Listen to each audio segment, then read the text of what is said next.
யோவான் எழுதின சுவிசேஷம் யோவான் எழுதின சுவிசேஷம் 5வது அதிகாரம் 35வது வசனம்.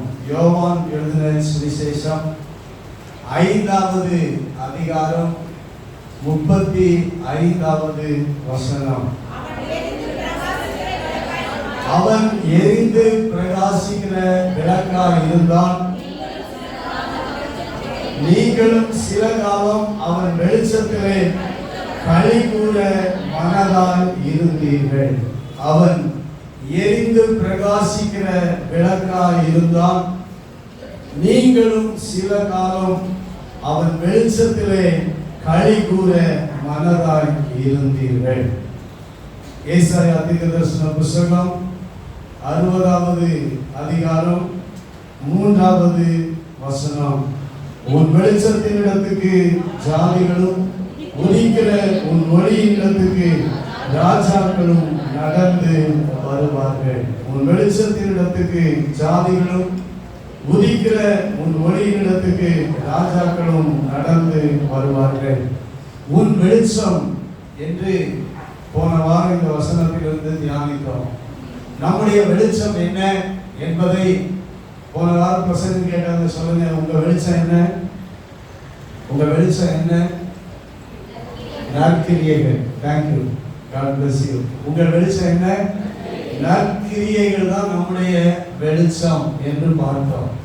இந்த நற்கிரியைகள் என்கிற வெளிச்சம் நம்முடைய வாழ்க்கையில இருந்தால் அநேக ஜாதிகள் கர்த்தரிடத்துல வருவார்கள், ராஜாக்கள் வருவார்கள். ஆண்டவர் அந்த வெளிச்சம் நம்மிடத்துல காணப்படும் போது திரளான பேர் ஆண்டவரிடத்துல வருவார்கள் என்று நாம் தியானித்தோம். இன்றைக்கு அதை தொடர்ந்ததான ஒரு வசனத்தை தான் நாம் வாசித்திருக்கிறோம். அவன் எரிந்து பிரகாசிக்கிற விளக்காய் இருந்தான். நீங்களும் சில காலம் அவன் வெளிச்சத்திலே களி கூற மனதாய் இருந்தீர்கள். அவன் வெளிச்சத்திலே களி கூற மனதாய் இருந்தீர்கள். யோவான் ஸ்நானன் என்கிற ஒரு மனிதனை நாம் இந்த சம்பவத்தில் பார்க்கிறோம்.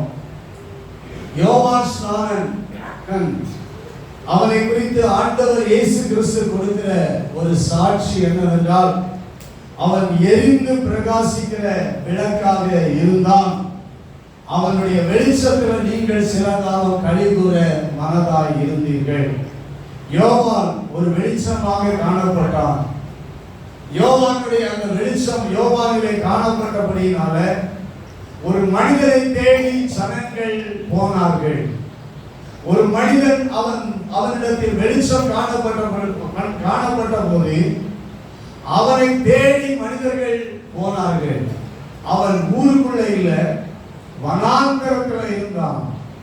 யோர்தான் நதியின் அந்த யோர்தான் வனாந்தரத்தில் இருந்தாலும் அவனுடைய வெளிச்சம் காணப்பட்டபடியினால ஜனங்கள் அவனுடைய வெளிச்சத்தில் வாழ்வதற்கு களி கூறுவதற்கு மனதாக இருந்தார்கள்.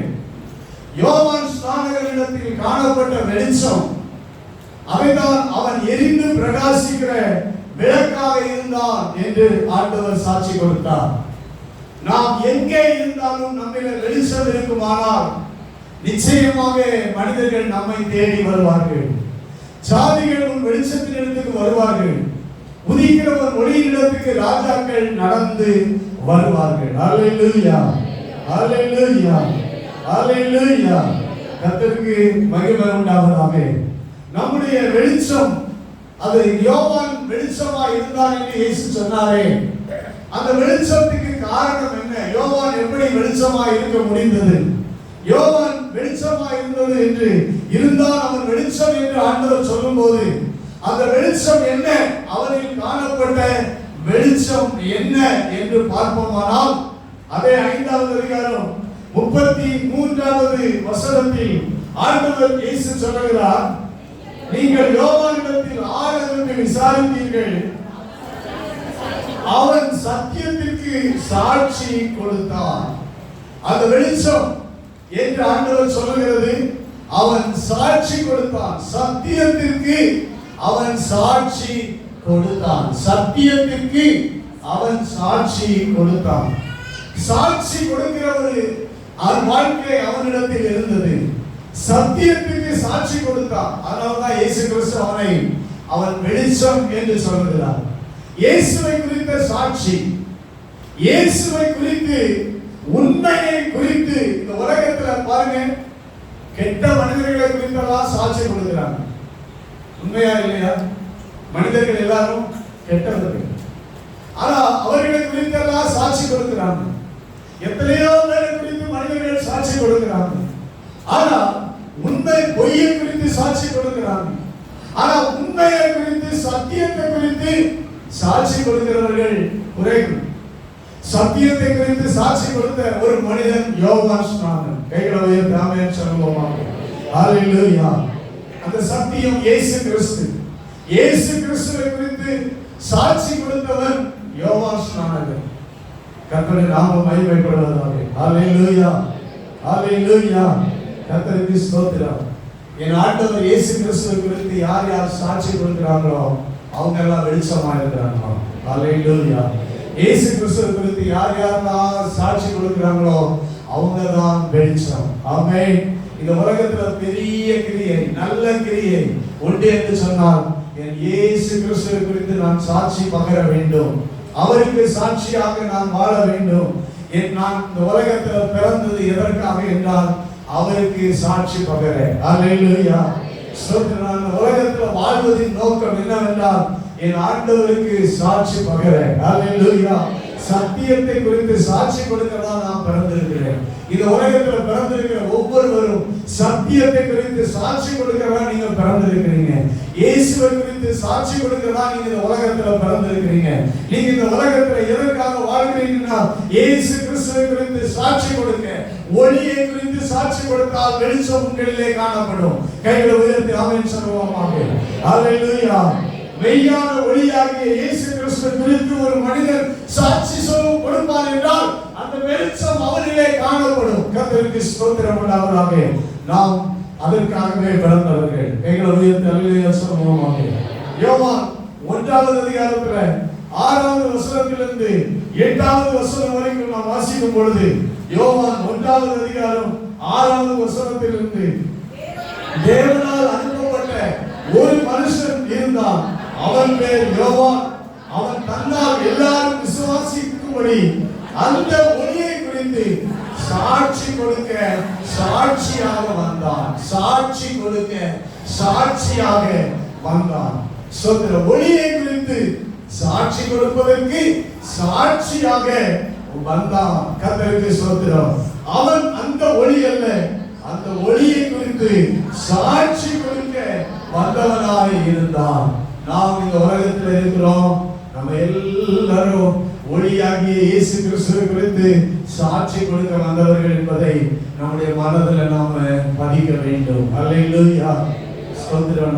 நம்ம ஒவ்வொருவரும் ஆண்டவர் சாட்சி ஸ்தோத்திரம் சாட்சி கொடுக்க சாட்சியாக வந்தவர்கள்.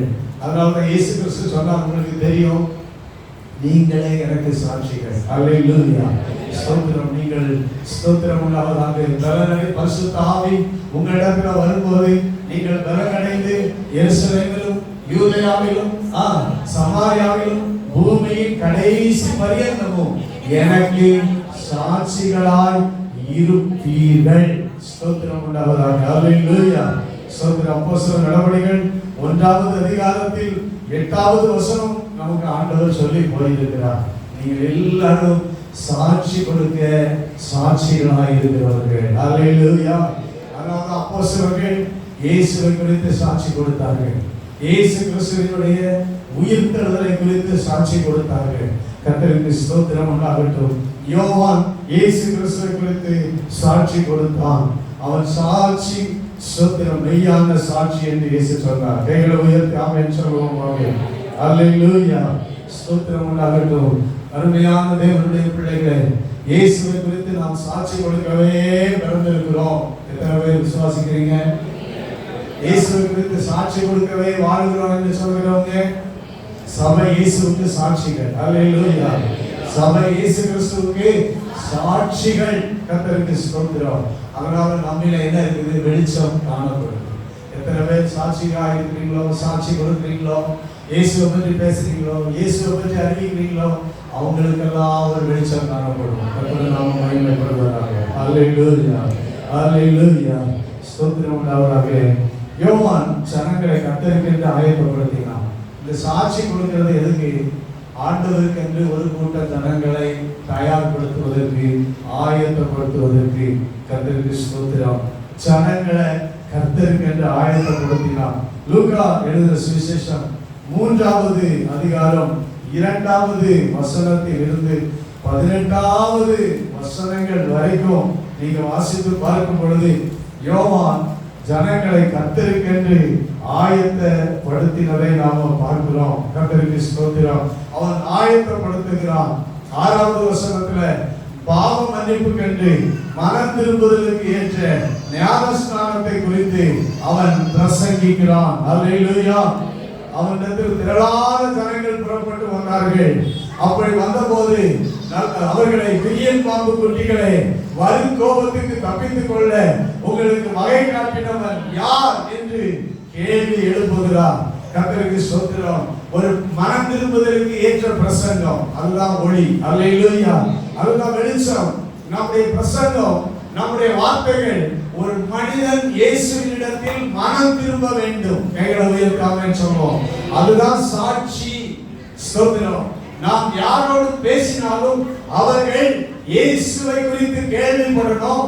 இயேசுவை குறித்து கேள்விப்படுவது மாத்திரமல்ல, அவர்கள் இயேசுவினிடத்தில் மனம் திரும்ப வேண்டும். அல்லேலூயா. அடுத்து ஸ்தோத்திரம், அவர்கள் ஞானஸ்நானம் பெற வேண்டும். யோவான் ஞானஸ்நானம் கொடுத்தார். அடுத்து அந்த மனம் திரும்புவதற்கு ஏற்ற கனிகளை கொடுக்க வேண்டும், நல்ல கனிகளை கொடுக்க வேண்டும் என்று சொன்னார். கையில உயர்த்தாமல் சொல்வோமாக. அல்லேலூயா. கர்த்தருக்கு ஸ்தோத்திரம் உண்டாகட்டும். இப்படி அந்த அதிகாரத்தில் வாசிக்கும் பொழுது உங்களுக்கு அந்த வசனங்கள் எல்லாம் இப்ப வாசிக்க நமக்கு நேரம் இல்லை. ஆனால் யோவான் அநேக ஜனங்களுக்கு புத்திமதி சொன்னார். 18வது வசனத்தை வாசிப்போம். வேறு அநேக புத்திமதிகளையும் அவன் ஜனங்களுக்கு சொல்லி பிரசங்கித்தான். அநேக புத்திமதிகளையும் அவன் ஜனங்களுக்கு சொல்லி பிரசங்கித்தான். அநேக புத்திமதிகள், வாழ்க்கையில எப்படி வாழ வேண்டும், இந்த உலகத்தில் ஒரு தேவ பிள்ளை எப்படி இருக்க வேண்டும் என்று சொல்லி அநேக புத்திமதிகளை சொல்லி பிரசங்கம் பண்ணினார். அல்லேலூயா. சொல்றோம். ஒரு காலத்துல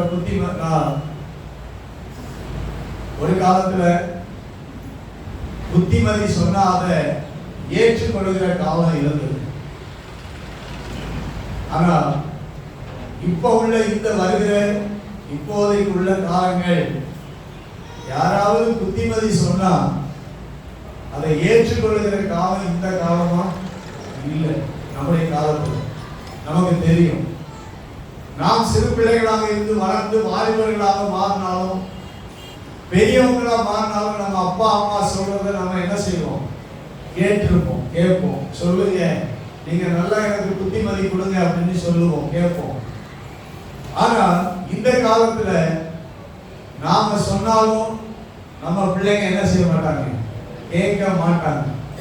ஏன்னா நம்மை பார்க்கலாம் அவங்களுக்கு அறிவு.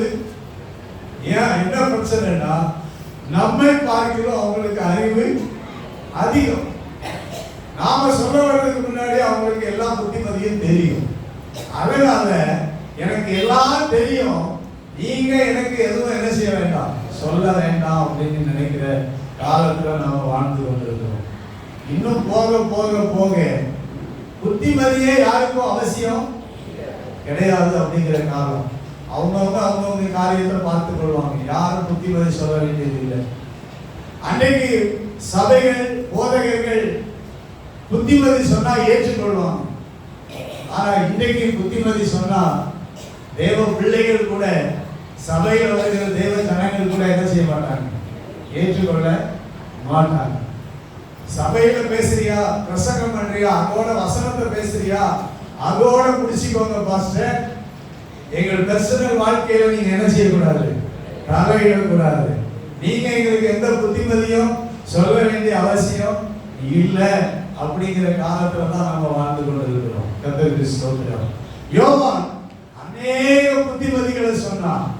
எல்லாமே ஆண்டவரிடத்துல அவர்களை வழி நடத்துவதற்கும் நல்ல கனிகளை கொடுப்பதற்கும் அவனை ஆண்டவர் அவன் மூலம் கிரியை செய்தார். அதுதான் அவன்ல காணப்பட்ட வெளிச்சம். இன்னைக்கு நல்லதுக்கு காலமே கிடையாது. ஸ்தோத்திரம் உண்டாவதாக. நீங்க நல்லது சொன்னா யாரும் என்ன செய்ய மாட்டாங்க, ஏற்றுக்கொள்ள மாட்டாங்க. ஆனாலும் நாம் சொல்ல வேண்டிய கடமையும் நமக்கு உண்டு. கைகளை உயர்த்தி ஆமென் சொல்லுவோம். அல்லேலூயா, அல்லேலூயா, அல்லேலூயா. ஏற்றுக்கொண்டாங்களோ ஏற்றுக்கொள்ளலையோ ஒளியை குறித்து நாம் சாட்சி கொடுக்க வேண்டும். அல்லேலூயா. நல்ல கனி கொடுப்பதற்காக நாம் புத்திமதிகளை சொல்ல வேண்டும். கர்த்தருக்கு ஸ்தோத்திரம் உண்டாவதாக. ஆமென். அல்லேலூயா. ஜனங்களை கர்த்தருக்கு ஆயத்தப்படுத்த வேண்டும். ஆண்டவருக்கு நேராக ஜனங்களை ஆயத்தப்படுத்தும் போதுதான் நாம் வெளிச்சம் உள்ளவர்களாக காணப்படுகிறோம். கர்த்தருக்கு ஸ்தோத்திரம் உண்டாகட்டும். அல்லேலூயா. ஸ்தோத்திரம். அதுதான் நம்முடைய முதல் வேலை. நாம் கர்த்தருக்கு ஜனங்களை ஆயத்தப்படுத்த வேண்டும். கர்த்தருக்கு நேராக ஜனங்களை திருப்பி விட வேண்டும். ஆமென் சொல்லுங்க. அல்லேலூயா. கர்த்தர் இயேசு கிறிஸ்துவுக்கு நேராக ஜனங்களை நாம் திருப்பி விட வேண்டும். அதுதான் சாட்சியாக வாழ்வது, அதுதான் சாட்சியாக அறிவிப்பது. கர்த்தருக்கு ஸ்தோத்திரம். இரண்டாவது காரியம் சுருக்கமாக உங்களுக்கு சொல்கிறேன். இரண்டாவது காரியம், யோவான் ஸ்தோத்திரம் யோவான் இடத்துல வந்து அவரை குறித்து நீர் யார் என்று கேள்வி கேட்டாங்க. ஸ்தோத்திரம் உள்ளவராக நீர் யார் என்று கேள்வி எழுப்பினாங்க. ஏன்னா யோவான் இடத்துல திரளான ஜனங்கள் போய் கொண்டிருக்கிறாங்க. பெரும் கூட்டம் போகுது. ஏன்னா அவனிடத்துல வெளிச்சம் இருக்குது. திரளான ஜனங்கள் அவனிடத்துல போய் கொண்டிருக்கிறாங்க. யோவான் ஒரு பெரும் கூட்டத்துக்கு பிரசங்கம் பண்ணுகிறார். கைகளை உயர்த்த சொல்லுவோம். இன்னைக்கு ஒரு பெரும் கூட்டம், இங்க ஒரு 10,000 பேர் நீங்க இங்க இருந்தீங்கன்னா என்ன குறித்து யாராவது வந்து நீங்க யார் பாஸ்டர், நீங்க என்னதான் அப்படின்னு கேட்டீங்கன்னா நான் என்ன சொல்லுவேன், என்ன குறித்து நான் எப்படி சொல்வேன்னு நினைக்கிறீங்க? நான் என்ன ஒரு பெரிய ஆளா சொல்லுவேன், அப்படித்தானே? ஒரு 10,000 பேர் இங்க இருக்கிறீங்க, என்ன குறித்து நான் என்ன சொல்லுவேன், ஒரு பெரிய ஆளா நினைச்சு பேசுவேன். ஆனா யோவான் இடத்துல திரளான ஜனங்கள் அவனிடத்துல போனாங்க, ஞானஸ்நானம் பெற்றாங்க. ஆனா யோவான் தான் யார் என்பதை சரியாக அறிக்கை பண்ணினார். கைகளை உயர்த்தி ஆமென் சொல்லுவோமாக. அதுதான் வெளிச்சம். நாம யார் என்பதை சரியாக நாம அறிக்கை பண்ண வேண்டும். இன்னைக்கு யோவானுடைய அறிக்கை நான் அநேக வசனங்களை சொல்ல முடியாது. ஆனால் யோவான் என்ன அறிக்கை பண்ணினார்? அவர் பெருக நான் சிறுக வேண்டும். யோவான் 3வது அதிகாரத்துல ஆண்டவர் சொன்னாரே 3:35 அதுல 28வது வசனம் 30வது வசனத்துல யோவான் சொன்னார், அவர் பெருகவும் நான் சிறுகவும் வேண்டும். கர்த்தருக்கு ஸ்தோத்திரம் உண்டாவதாக. அவர் பெருகணும், நான் சிறுகணும். ஸ்தோத்திரம் உண்டாவதாக. ஒரு வெளிச்சம் இருக்கிற மனிதன், உண்மையிலே ஒரு மனிதன் இருக்கிற வெளிச்சம் இருக்கும் என்றால், இரண்டாவது அவன் தன்னை குறித்து எப்போதுமே உயர்வாக நினைக்க மாட்டான். கைகளை உயர்த்தி ஆமென் சொல்லுவோமாக. அல்லேலூயா. அவன் தன்னை குறித்து எப்போதுமே உயர்வாக மக்களிடத்தில் பேச மாட்டான். கர்த்தருக்கு ஸ்தோத்திரம். தன்னை குறித்து உயர்வாக அவன் சொல்ல மாட்டான். அதனால யோவான் ஸ்நானகன் சொன்னான், அவர் பெருகவும் நான் சிறுகவும் வேண்டும் என்று சொன்னான். கர்த்தருக்கு ஸ்தோத்திரம் உண்டாவதாக. அல்லேலூயா, அல்லேலூயா. கர்த்தருக்கு ஸ்தோத்திரம். அவருடைய பாதரட்சைகளினுடைய மாறை அவிழ்க்கிறதற்கும் நான் பாத்திரன் அல்ல என்று சொன்னான். இயேசு கிறிஸ்துவினுடைய அந்த பாதரட்சையினுடைய அந்த மாறை அவிழ்க்கிறதுக்கு கூட எனக்கு என்ன கிடையாது, தகுதி கிடையாது என்று யோவான் ஸ்நானகன் சொன்னான். அதுதான் அவரில் காணப்பட்ட வெளிச்சம். பிரியமானது, இன்னைக்கு ஊழியர்களை எடுத்துக்கொண்டால் ஒரு வசனம் அல்லது கொஞ்சம் பிரசங்கம் பண்ண தெரிஞ்சிச்சுன்னா, கொஞ்சம் பாட்டு பாட தெரிஞ்சிச்சுன்னா, கொஞ்சம் இசை வாசிக்க தெரிஞ்சிச்சுன்னா, தல கை கால் என்ன செய்ய மாட்டேங்குது, புரிய மாட்டேங்குது. தான் தான் பெரியவங்க அப்படிங்கிற நிலைமைக்கு போயிருக்காங்க. ஆனா திரளான ஜனங்கள் யோவான் ஸ்நானகனிடத்துல வந்தாலும் அவன் சொன்னான், எனக்கு பின்பு ஒருவர் வருகிறார், இயேசு கிறிஸ்து. அவருடைய பாதரட்சையுடைய வார அவிழ்க்கிறதுக்கு கூட எனக்கு என்ன கிடையாது, தகுதி கிடையாது. நம்ம பெரிய ஆள் இல்லைங்க, நான் ஒரு சாதாரண ஆளை விட அதை விட குறைந்த ஆள் அப்படின்னு சொல்லி யோவான் தன்னை குறித்து அறிக்கை பண்ணினான். யோவான் 1ஆம் அதிகாரத்துல 19வது 20வது வசனத்துல நீங்க வாசிக்கும் பொழுது, யோவான் 1ஆம் அதிகாரம் 19, 20 வசனங்களை வாசிக்கும் போது, நீ யார் என்று கேட்ட பொழுது அவன் மறுதலியாமல் அறிக்கையிட்டது அன்றி நான் கிறிஸ்து அல்ல என்றும் அறிக்கையிட்டான். கர்த்தருக்கு ஸ்தோத்திரம். நான் கிறிஸ்து அல்ல. கைகளை உயர்த்தி ஆமென் சொல்லுவோம். கடைசி காலத்தில் ஆண்டவர் சொன்னாரு, அநேகர் தங்களை கிறிஸ்து என்று அறிக்கையிடுவார்கள். கடைசி காலம் ஏமாற்ற காலம். அநேகர் என்ன பண்ணுவாங்க, நான் தான் கிறிஸ்து அப்படின்னு அறிக்கை பண்ணுவாங்க. அதான் கடைசி காலம். ஆனால் யோவான் அவரிடத்துல வந்து கேட்கிறாங்க, நீ கிறிஸ்துவா? அப்ப சொல்லுகிறான், நான் கிறிஸ்து அல்ல என்று அறிக்கையிட்டாங்க. கர்த்தருக்கு ஸ்தோத்திரம் உண்டாவதாக. அல்லேலூயா, அல்லேலூயா. எலியாவா? உடனே நான் எலியாவா ஒரு தீர்க்கதரிசி அப்படின்னு நாம சொல்லியிருப்போம். ஆனா யோவான் ஸ்நானகன் சொல்லுகிறார், நான் எலியாவும். இயேசு கிறிஸ்து யோவானை குறித்து என்ன சொல்றாரு? அவன் எலியாவின் ஆவி உடையவன். அவங்க அப்பா சொன்னாரு, அவன் எலியாவின் ஆவி உடையவன்.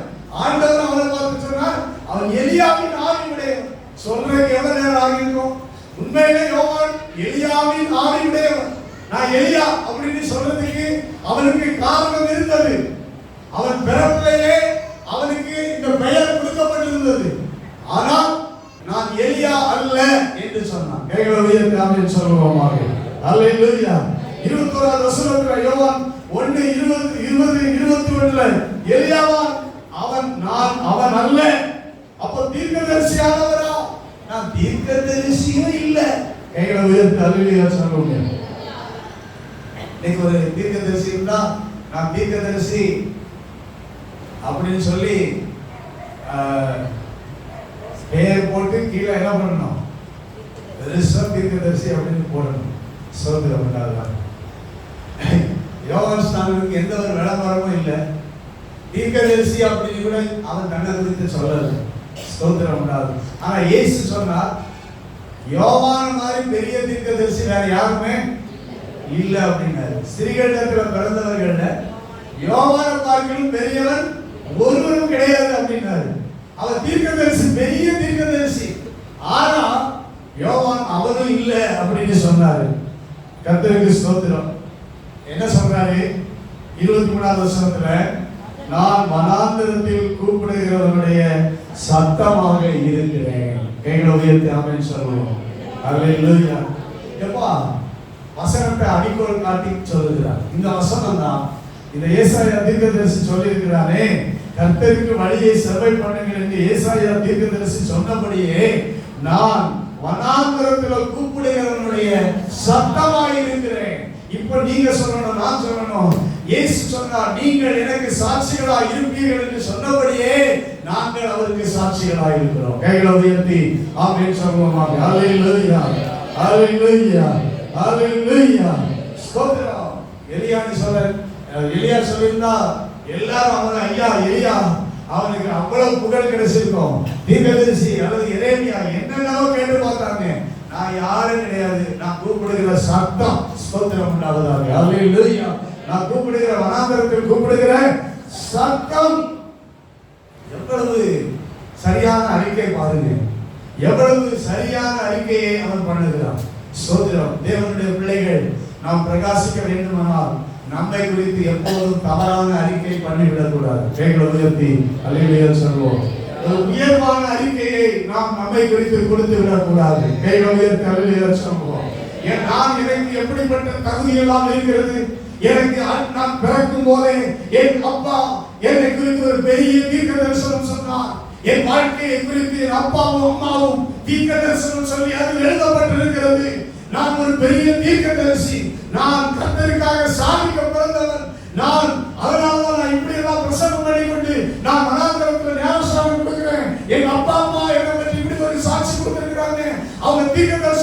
ஆண்டவர் அவர்களை குறித்து என்ன குறித்து அவங்களுக்கு அப்பவே சொல்லிட்டாரு. அல்லேலூயா. இப்படி விமர்சனம் பண்ணுவதற்கு, தன்னை குறித்து விளம்பரம் கொடுப்பதற்கு யோவானுக்கு எவ்வளவு நேரம் ஆகும்? கர்த்தருக்கு ஸ்தோத்திரம் உண்டாவதாக. அல்லேலூயா. தன்னை குறித்த எந்த ஒரு விளம்பரத்தையும் அவன் கொடுக்க விரும்பவில்லை. ஒருவன் மொழி வெளிச்சத்தை கொடுக்கணும்னா இந்த உலகத்துல தன்னை தாழ்த்தி, நாம் சிறுக அவர் பெருகணும்னு சொல்லி தன்னை தாழ்த்தி, தன்னை குறித்து ஒரு பெரியவனாக நினைக்காதவன், சொல்லாதவன் மாத்திரமே வெளிச்சத்தை கொடுக்க முடியும். கைகளை உயர்த்தி அல்லேலூயா சொல்லுவோம். அல்லேலூயா, அல்லேலூயா, அல்லேலூயா, அல்லேலூயா, அல்லேலூயா. கர்த்தருக்கு ஸ்தோத்திரம் உண்டாவதாக. நாம் எவ்வளவு பெரிய வேலைக்கு ஆண்டவர் நம்ம கொண்டு வந்திருந்தாலும், நம்ம கொண்டு எவ்வளவு பெரிய காரியத்தை அவர் செய்ய திட்டம் வச்சிருந்தாலும், ஸ்தோத்திரம், நாம் எப்பொழுது நம்மை தாழ்மையுள்ளவர்களாக, நாம் சிறுகவும் அவர் பெருகவும் வேண்டும் என்கிற நிலைமையில தான் நம்மை குறித்து அறிக்கை இருக்க வேண்டும். அல்லேலூயா. நீங்கள் நானும் எரிந்து பிரகாசிக்கிற விளக்காக ஆண்டவர் மனதில். அல்லேலூயா. அடுத்து இயேசு கிறிஸ்துவை குறித்து அவனுடைய அறிக்கை. இயேசு கிறிஸ்துவை குறித்து தான் யார் என்பதை குறித்த ஒரு அறிக்கை, இயேசு கிறிஸ்துவை குறித்ததான ஒரு அறிக்கை. யோவான் 1ஆம் அதிகாரம் 29வது வசனத்திலிருந்து அவன் இயேசு கிறிஸ்துவை குறித்த அறிக்கையை கொடுக்கிறார். 29வது வசனத்துல, உலகத்தின் பாவத்தை சுமந்து தீர்க்கிற தேவ ஆட்டுக்குட்டி. இயேசுவானவர் அவரிடத்தில் வந்தபோது அவன் அறிக்கை பண்ணுகிறான். ஸ்தோத்திரம், உலகத்தின் பாவத்தை சுமந்து தீர்க்கிற தேவ ஆட்டுக்குட்டி. அல்லேலூயா, அல்லேலூயா. இயேசுவை பற்றி சரியாக சொன்ன ஒரே மனிதன் யோவான் ஸ்நானகர்.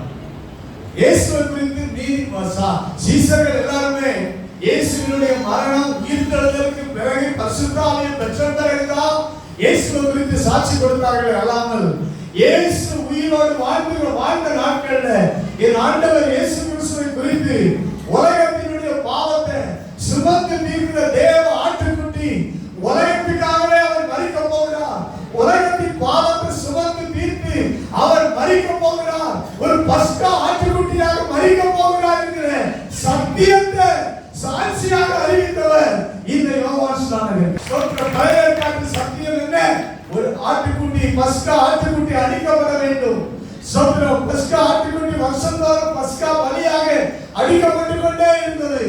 ஆனால் இயேசு பஸ்காவாக இந்த உலகத்துக்கு வந்து ஒரே நேரம் அடிக்கப்படுவார் என்றும், உலகத்தின் பாவத்தை எல்லாம் அவர் சுமந்து தீர்ப்பார் என்றும், அவர் தேவ ஆட்டுக்குட்டி என்றும் இந்த உலகத்துக்கு தன்னிடத்தில் வந்த அத்தனை மனிதர்களுக்கும் இயேசுவை குறித்து சாட்சி கொடுத்தான்.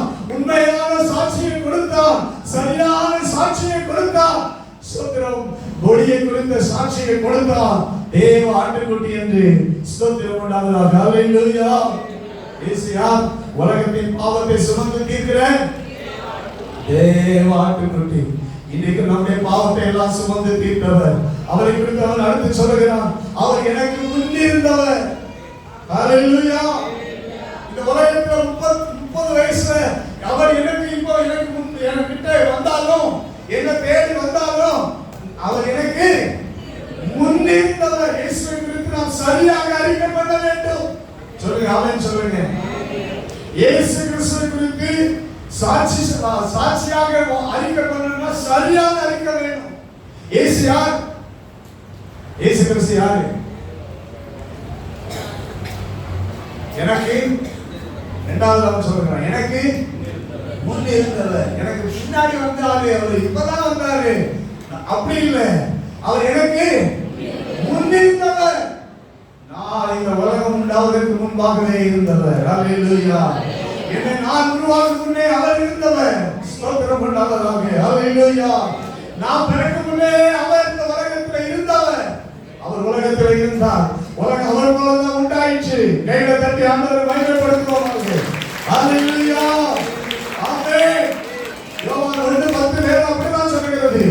அவர் உலகத்தில் இருந்தார், உலகம் அவர் மூலமாய் உண்டாயிற்று, உலகமோ அவரை அறியவில்லை.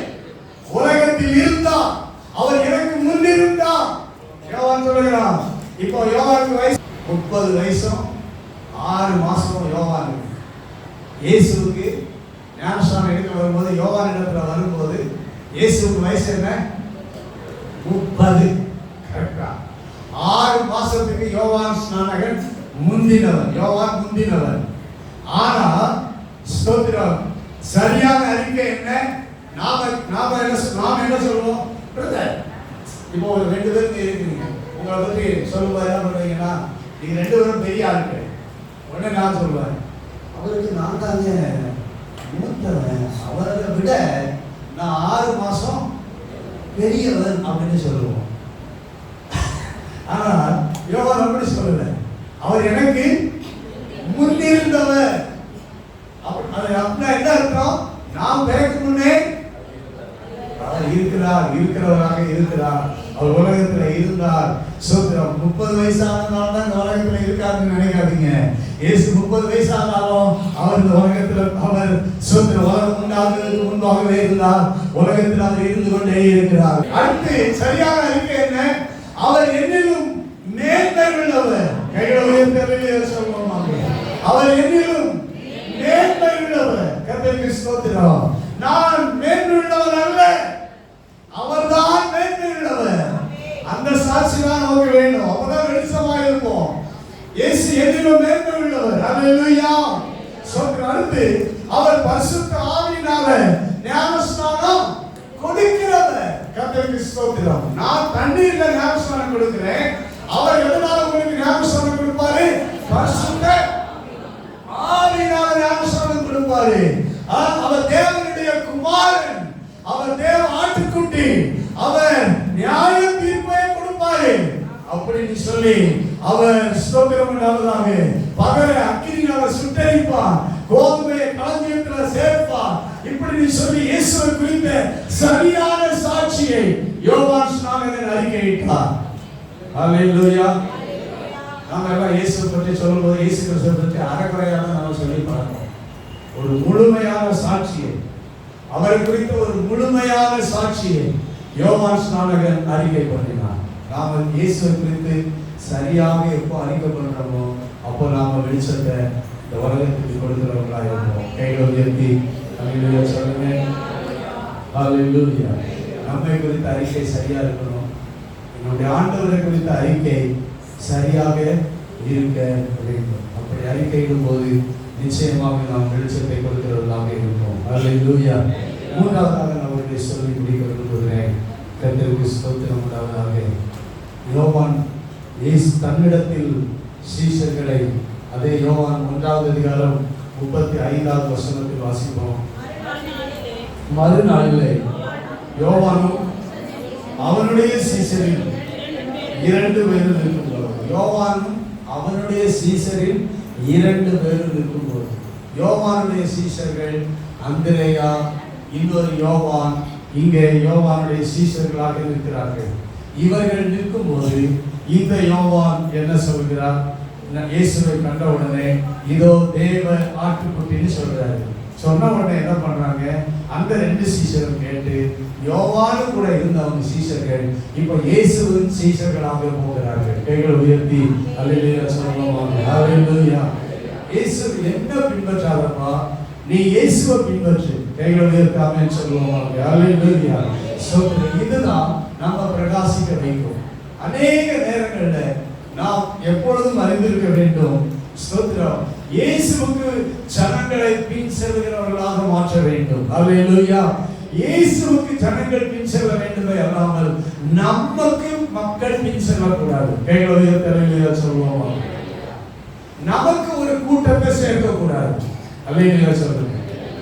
இயேசுவை பின்பற்றுகிற ஒரு கூட்டத்தை யோவான் உருவாக்கி அவர்களுக்கு பின்னாடி அனுப்பிவிட்டார்.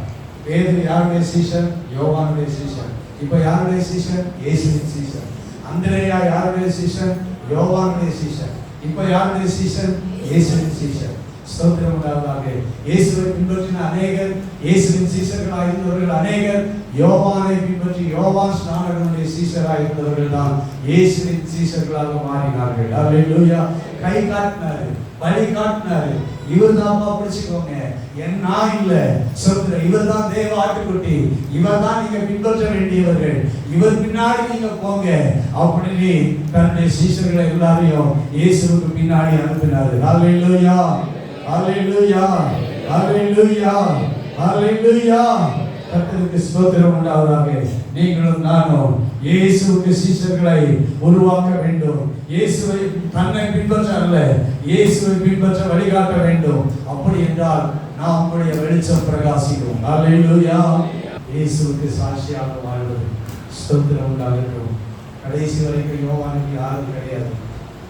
ஹல்லேலூயா, ஆமென். கடைசி வரைக்கும் அவனுக்கு யாரும் கிடையாது. கொஞ்ச காலத்துல யோவான் சிறை ஏரோதா இரத்த சாட்சியாக சிரச்சேதம் பண்ணப்பட்டு மறித்தார். இயேசுவுக்கு துக்கம் வந்தது. இயேசு அவனை எடுத்து அடக்கம் பண்ணாங்க. அதுக்கப்புறம் யோவானுக்கு யாரும் சீஷர்கள் கிடையாது. மனிதன் மறிப்பான், அவனை யாரும் கடைசி வரைக்கும் பின்பற்ற முடியாது. ஆமென் சொல்லுங்க. அது நான் இப்ப சொல்றது உங்களுக்கு புரியுதா? மனிதனை யாரும் கடைசி வரைக்கும் என்ன செய்ய முடியாது, பின்பற்ற முடியாது. கர்த்தருக்கு ஸ்தோத்திரம். இயேசு கிறிஸ்துவை மாத்திரம்தான் கடைசி வரைக்கும் பின்பற்ற முடியும். ஹல்லேலூயா, ஸ்தோத்திரம் உண்டாவதாக. யோவான் சிரச்சேதம் பண்ணப்பட்டு மறித்தான், அவன் பிரகாசித்தான், அவன் வெளிச்சம் மக்களுக்கு தேவைப்பட்டது. ஆனால் அதற்கு பிறகு இயேசுவின் வெளிச்சம் நம் மக்களுக்கு தேவை. ஹல்லேலூயா. மனித வெளிச்சம், இயேசுவின் மூலம் வருகிற மனித வெளிச்சம் கொஞ்ச காலத்துக்கு நம்மிலிருந்து பிரகாசிக்கிறது. ஆனால் கடைசி வரைக்கும் வெளிச்சம் கொடுக்கிறவர் என் ஆண்டவராகிய இயேசு கிறிஸ்து ஒருவரே. கரங்களை உயர்த்தி அல்லேலூயா சொல்லுவோம். அல்லேலூயா, அல்லேலூயா, அல்லேலூயா. கர்த்தர் ஸ்தோத்திரம். நம்மை அப்படிப்பட்ட சத்தியத்துக்கு சாட்சியாக, இயேசுவுக்கு சாட்சியாக நாம் வெளிச்சமாக வாழ ஆண்டவர் நமக்கு கிருபை கொடுப்பாராக. நாம் வெளிச்சமாக இருப்போமாக. இயேசு நம்மை குறித்தும் நாம் எரிந்து பிரகாசிக்கிற வெளிச்சங்கள் என்று ஸ்தோத்திரம், நம்மில வெளிச்சம் இருந்தது என்று ஆண்டவர் நம்மை குறித்து சாட்சி கொடுக்க ஆண்டவர் கிருபை தருவாராக. ஆமென். உங்களை குறித்து இயேசுவானவர், நான் ஒரே வார்த்தை சொல்றேன், இவர்களுக்குள்ள இந்த பிரதமர் வெளிச்சம் இருந்தது அப்படின்னு ஆண்டவர் சொல்லணும். அல்லேலூயா. இந்த என்னிடத்தில் வெளிச்சம் இருந்தது என்று ஆண்டவர் என்னை குறித்து சொல்லணும். இந்த வெளிச்சத்தில் அநேகர் வரணும். இந்த வெளிச்சம் யார் வெளிச்சம் அல்ல, இயேசுவின் வெளிச்சம். அல்லேலூயா, ஆமென். ஸ்தோத்திரம். இது என்னுடைய சொந்த வெளிச்சம் அல்ல, இது இயேசு கிறிஸ்துவினுடைய வெளிச்சம், அவருடைய ஒளியின் வெளிச்சம். ஸ்தோத்திரம். இயேசுவை காண்பிக்க, இயேசுவை உயர்த்த, இயேசுவை குறித்து அறிக்கை பண்ண, இயேசுவை குறித்து இயேசுவை பின்பற்றுகிறவர்களாக கரங்களை மாற்ற நம் ஒவ்வொருவருக்கும் ஆண்டவர் கிருபை செய்வாராக. ஆமென்.